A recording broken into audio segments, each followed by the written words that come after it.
I like to imagine what I'm going to do. Well, it's not that I like to imagine. That's how it happens. It starts in my head and then I go in the studio. But it does happen that you have accidents and stuff like that. You learn from that, particularly with clay because it has a hell of a personality. My ideas are already made. I know what I want to make. That's my fun.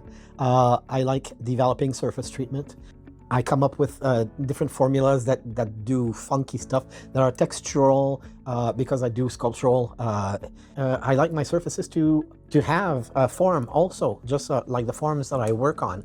And because sculpture can do whatever the hell I want, and because I don't have to think about functionality, it's not going to get in contact with food, so, and I can ruin the kilns when I do something like this, and most of the material ends up falling on the shelf. This is good. Anyway, yeah, I find it so fun, particularly the research. It's not like painters have their paint ready.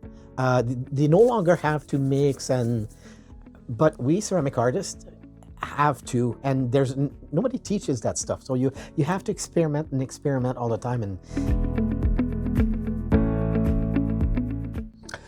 there are very little. They're disorganized. Nobody teaches surface treatment. Nobody has a method for to learn to work with this.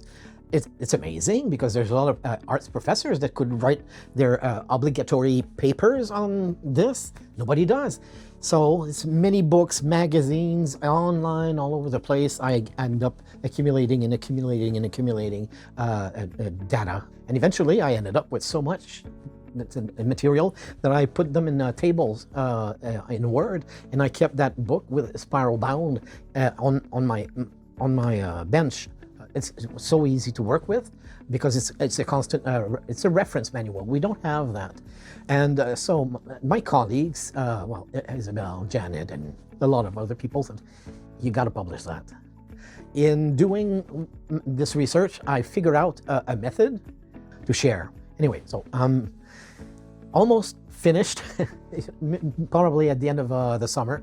I'm self-publishing, and yeah, it's going to be 300 whatever some pages.